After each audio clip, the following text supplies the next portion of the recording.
Bugtong-bugtong. Hindi pari, hindi hari, nagdadamit ng sari-sari. Uy. Letter A, mannequin. Letter B, paro-paro. Letter C, hanger. Or letter D, mascot. Papaalala ko lang, kung nahihirapan ka, meron kang lifeline. Mamimili ka lang dyan. So, hindi pari, hindi hari, nagdadamit ng sari-sari. Tama. Ang manikin, hindi yan pari, Hindi yan, pare. hindi rin yang hari. Minsan, pwedeng hari. Pwedeng manikang hari. Pero nagdadamit siya ng sari-sari. Oy, tama. Galing, galing, galing. Ang paro-paro, hindi yan pari, Hindi. hindi rin yan hari, Hindi. at hindi rin yan nagdadamit ng sari-sari. So tanggal, hindi paro-paro. Hindi nagdadamit yan. Elimination method. Elimination method. Ang sumunod, hagdan.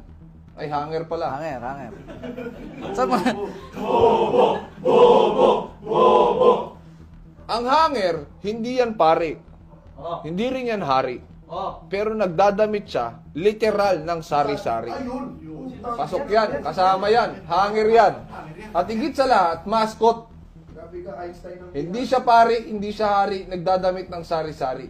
Kung titignan mo, parehas ang manikin at ang mascot. So kung aanalisain mo ng maigi, kung magiging literal tayo sa tanong, which is bugtong to, hanger ang pinaka-obvious na sagot. Uy. Pero dahil Pero dahil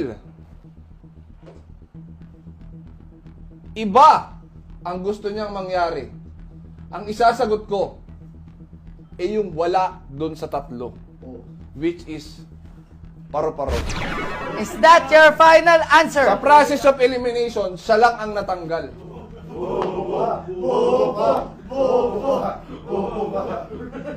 So tingin ko, sige. Hangin nga! Sige, hanger. Final answer. Ay na, pag nagkamali ka, ikaw ang bobo na. Is that your final answer, Mr. Kong? Hindi pa, hindi pa. Bibigyan kita ng 10 segundo. Audience, bilang. 10, 9, 8, 7, 6, 5,